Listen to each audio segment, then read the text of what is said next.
I want to cut across to Vimlendu Jha. Vimlendu Jha, today, I think in the last 1 month, what we've seen is disaster after disaster. 15th August was marked by the Kishtwar tragedy. A week before was the Harsil tragedy. And today on Ganesh Chaturthi, we are actually discussing 34 lives being lost in Mata Vaishno Devi due to a landslide.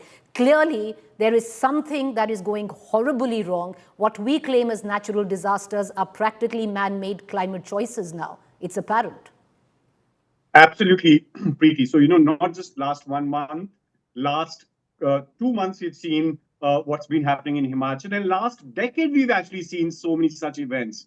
So this is not the first time. As in, if you look at the number of cloudbursts that have actually taken place in Jammu and Kashmir alone in the last 1 decade, it's been more than 140 cloudbursts that have taken place. So, despite such warning, fine, the early warning system that the government has might not be working or might not be actually acted upon. But the warning system of the nature, that's been completely ignored despite so many climate events, both in terms of frequency and intensity increasing over years.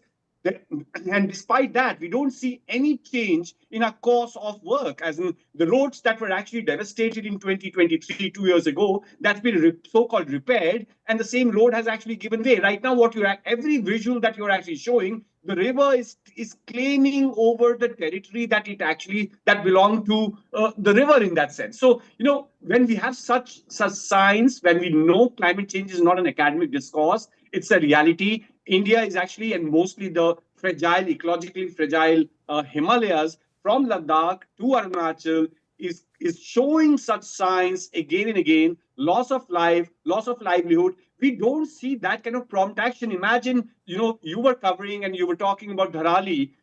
We don't really know if anyone got injured. There's no number at all from that day one. There were 5 people who died. And after that, we have no number. So, it's very unfortunate that despite such events, weather events, despite IPCC reports, scientists of our country and global scientists have been telling us about climate change is real. We cannot really plan for 10 years, 20 years. We'll have to make development which is adapt to the conditions. So cloudburst is going to happen tomorrow again. It's happened so many times this year itself in the last couple of months. So it's completely man-made to hide behind climate change and call this nature's fury. That house had no business to be there. That highway that the government has actually built all along these river bodies by encroaching, by deforesting, by creating those slopes.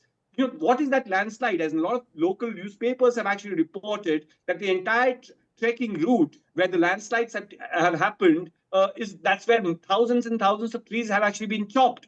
So you want mobility to be convenient in the name of national security and other things. You've been actually digging, blasting, tunneling the entire Himalayas. As in every year, we are inaugurating some tunnel or the other that makes our mobility swifter, but is actually demolishing the entire Himalayas. And the impact, by the way, Preeti, 2 things. One is the immediate damage that you see on your TV screens. But the long-term impact of a missing Himalayas is going to be huge on our agriculture, on our economy, on our public health. And we're not really looking at, and from water security, be it, or food security, or national security, everything is linked. But we're just mindlessly following a path despite year after year after year, so many lives lost. I want to go across to Abhinash Mohanty, Global Head Climate Change and Sustainability. Mr. Mohanty, the fact is very clear now. The writing is on the wall. And it's come through with climate change peaking in the form of thunderous floods, flash floods, cloudbursts. To give you an example with what has happened in the last 48 hours, are sinister signs of climate change that Ladakh, which is a cold desert, has seen 50 hours of incessant rainfall, never seen ever by those who have tracked and lived in Ladakh. It's seen snowfall in the month of August. The locals there don't believe, what's really happening. But if this is not climate change, then what is it? Good evening, Preeti. This is very shocking. And unfortunately, every time I come down into your show, it's some sort of a hazard. that we are discussing about. Of course, that's what we do, churn numbers. But unfortunately, these hazards are what you rightly said, is that climate change is not lying or the floods are not lying. It's a climate reality which is speaking.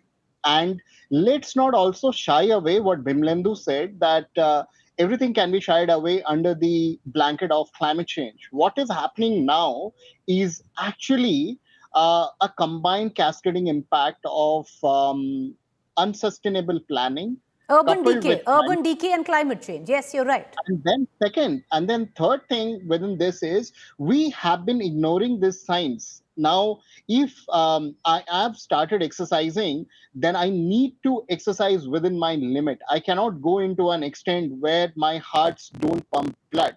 And that's where we are missing it out, that in terms of without understanding how much of carrying capacity does this fragile ecosystems have, we have A, built-in infrastructures which are not climate resilient or disaster resilient. B, we have never understood how and where the climate is going to strike upon us. All of these are a flurry of the incessant erratic rainfalls. Incessant erratic rainfall is basically what can be, you just pump gallons and gallons of water in short some seconds or minutes or hours, and that's where you lose out. The average rainfall that was supposed to happen in a season is just happening within a time frame of 24 hours, 12 hours, 8 hours, and 4 hours, and that's where you miss it out. Second is, we have, as a country, we have advanced very well in terms of the early warning systems, but what we have not done is, what you rightly pointed it out, if there was a red flag which was been there, why do we have to open the